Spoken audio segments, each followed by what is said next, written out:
आज राज्याच्या IT आणि AI विभागाच्या वतीनं मंत्री श्री आशिष शेलार यांच्या पुढाकाराने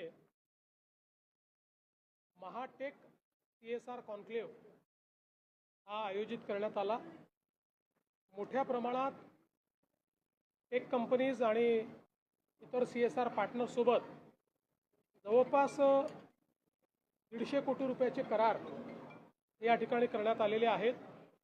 त्यामध्ये या कंपनीज वेगवेगळ्या ठिकाणी CSR ॲक्टिव्हिटी करणार आहेत।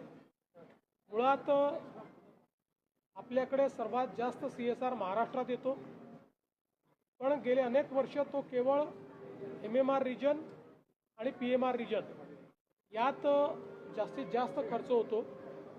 हा प्रयत्न असा आहे की महाराष्ट्राच्या सर्व भागांमध्ये गडचिरोलीपासून नंदुरबारपर्यंत सगळ्या भागांमध्ये CSR ॲक्टिव्हिटी चालावी आणि प्रयत्न असा आहे की शिक्षणाचं क्षेत्र असेल, आरोग्याचं क्षेत्र असेल, लाईव्हलीहूडचं क्षेत्र असेल, ट्रेनिंगचं क्षेत्र असेल, कौशल्य विकासाचं क्षेत्र असेल, अशा विविध क्षेत्रांमध्ये या सगळ्या CSR पार्टनर्ससोबत आम्ही पार्टनरशिप करून एका स्केलवर या सगळ्या गोष्टी नेण्याचा प्रयत्न करतो आहोत। मला असं वाटतं की एक अतिशय नवीन अशा प्रकारची ही सुरुवात IT विभागाने केली आहे आणि दरवर्षी आता हा कॉन्क्लेव्ह अशा प्रकारे होतो। कालच्या एकंदरीत गुंतवणुकी संदर्भात देखील काय सांगाल? नाणार सारख्या आणि पुन्हा एकदा बारसू या ठिकाणी मोठ्या प्रमाणामध्ये गुंतवणूक येत आहे, विशेष करून ऊर्जा क्षेत्रामध्ये। आपल्याला कल्पना आहे की आता संपूर्ण जग हे ऊर्जा क्षेत्रामध्ये न्यूक्लिअर एनर्जीकडे जात आहे। याचं कारण आपल्याला जर क्लीन एनर्जी पाहिजे असेल तर जोपर्यंत बेस लोडला न्यूक्लिअर एनर्जी आपण आणत नाही तोपर्यंत कार्बन फ्री अशा प्रकारची एनर्जी आपल्याला मिळू शकत नाही। अमेरिकेसारखा देश आहे ज्यामध्ये जवळपास 49% त्यांची एनर्जी ही न्यूक्लिअर आहे। सगळ्या प्रगत देशांमध्ये न्यूक्लिअर एनर्जीचा मोठ्या प्रमाणात आता उपयोग होतोय। भारतासारखा जो प्रगतिशील देश आहे ज्याच्यामध्ये खूप मोठ्या प्रमाणात आता आपली एनर्जीची रिक्वायरमेंट वाढते आहे आणि सोलर, विंड हे जे काही रिन्युएबल्स आहेत याच्यामुळे एनर्जी तर मिळते पण ती 24/7 मिळत नाही, ती रिलायबल मिळत नाही। त्यामुळे बेस लोड करता भारताला न्यूक्लिअर एनर्जीची आवश्यकता आहे आणि म्हणूनच पहिल्यांदाच भारत सरकारने शांती हा कायदा तयार केला आहे ज्याच्यामध्ये न्यूक्लिअर सिव्हिलियन यूज आता अलाउ केलेला आहे आणि त्यातनं काल आपण महाराष्ट्रामध्ये 25,000 मेगावॅटचे 4 करार हे न्यूक्लिअर एनर्जीच्या क्षेत्रामध्ये केलेले आहेत। आज मी इथे येण्यापूर्वी अमेरिकेचे कॉन्सुलेटने या ठिकाणी एक डेलिगेशन आणलं होतं ज्याच्यामध्ये 25 अमेरिकेतल्या जागतिक न्यूक्लिअर पॉवर कंपनीज आहेत, न्यूक्लिअर मॅन्युफॅक्चरिंग कंपनीज आहेत, ज्यांनी या समझोत्यानंतर भारतामध्ये आल्यानंतर दिल्लीनंतर आपला एकमेव कॉन्क्लेव्ह किंवा चर्चासत्र हे महाराष्ट्रात केलं। त्या ठिकाणी आम्ही त्यांच्यासमोर महाराष्ट्राचे प्लॅन्स काय आहेत पुढचे हे प्रेझेंट केलेलं आहे आणि त्यांनीही महाराष्ट्रामध्ये मोठ्या प्रमाणात न्यूक्लिअर ऊर्जेच्या क्षेत्रामध्ये त्या ठिकाणी इन्व्हेस्ट करण्याचा निर्णय केलेला आहे किंवा ते करण्याच्या मानसिकतेत आहेत। त्यामुळे देशामध्ये आता अणु ऊर्जेमध्ये सुरुवातही महाराष्ट्रात झाली होती। आपल्याला माहिती आहे भाभा ॲटॉमिक रिसर्च सेंटर जे आहे तारापूर तिथनं सुरुवात झाली होती आणि आता पुन्हा या संपूर्ण न्यूक्लिअर एनर्जीच्या आंदोलनाला पुढे नेण्याचं काम महाराष्ट्र करेल। शरद पवार यांनी पंतप्रधान नरेंद्र मोदी यांनी जे आवाहन केलं होतं त्याचं आत्ता कौतुक केलंय। मागच्या आठवड्यात जेव्हा आवाहन झालं होतं त्यावेळेस पवार कुठेतरी टीका करताना दिसले होते, मात्र आता ते कौतुक करतायत, घेतलेल्या गोष्टी खूप महत्त्वाच्या आहेत असं ते बोलतायत। मला असं वाटतं की पवार साहेबांनी जे काही सांगितलं ते महत्त्वाचं आहे।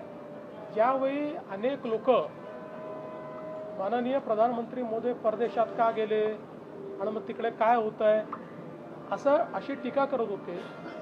त्यावेळी ज्या प्रकारचे स्ट्रॅटेजिक करार वेगवेगळ्या देशांसोबत आज भारताने या व्हिजिटमध्ये केले आहेत, पुढच्या 10, 15, 20 वर्षाचं आपलं भविष्य आणि भवितव्य हे त्याच्यामुळे सिक्युअर झालेलं आहे.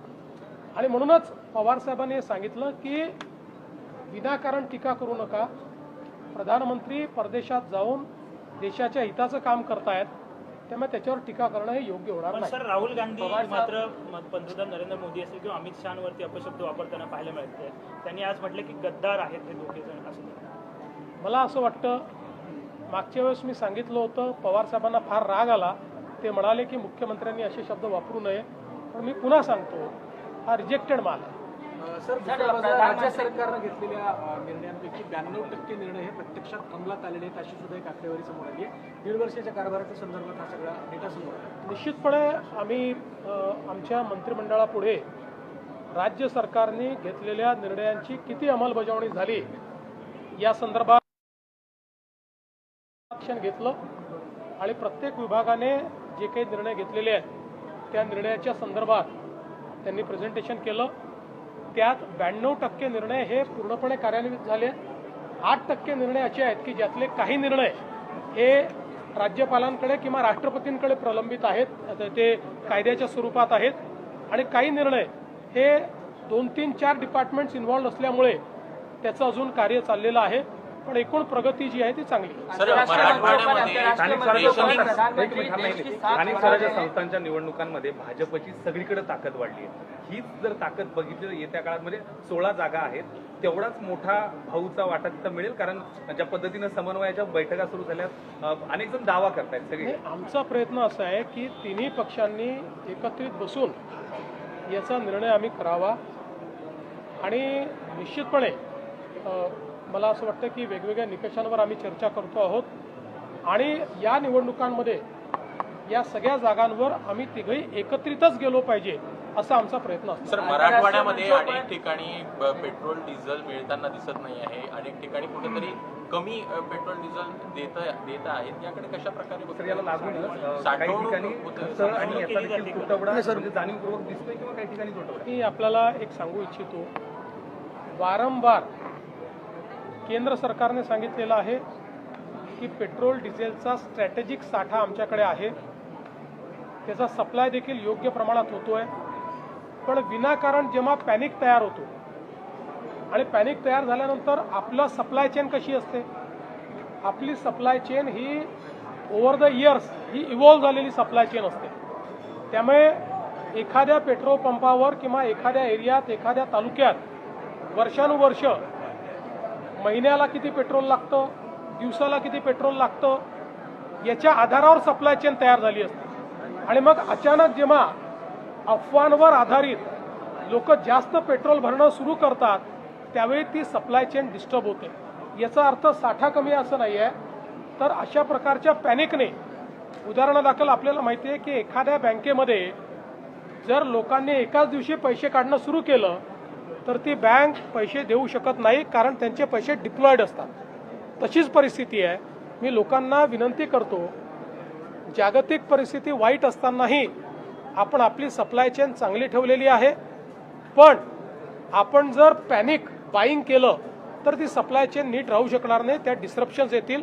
त्यामुळे सगळ्यांनी पेट्रोल ऑप्टिमली वापरावं आणि सप्लाय चेन डिस्टर्ब करू नये, अशा पद्धतीनं अफवांवर विश्वास ठेवू नये, अशा पद्धतीनं माझी विनंती. सर, विरोधक फूस देत आहे का? एकच मिनिटं फक्त, कारण जयंत पाटील सर गंभीर आरोप करतात नागपूरवरतून.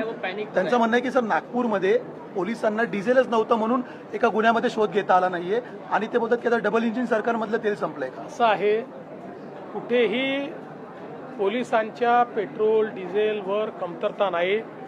सगळीकडे पेट्रोल डिझेल उपलब्ध आहे.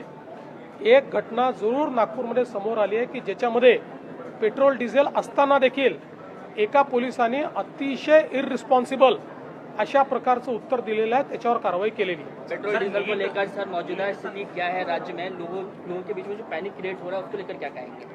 देखिए, पेट्रोल डीजल की जो आपूर्ति है, जितनी मात्रा में चाहिए उतनी मात्रा में वो आपूर्ति महाराष्ट्र को उपलब्ध हो रही है.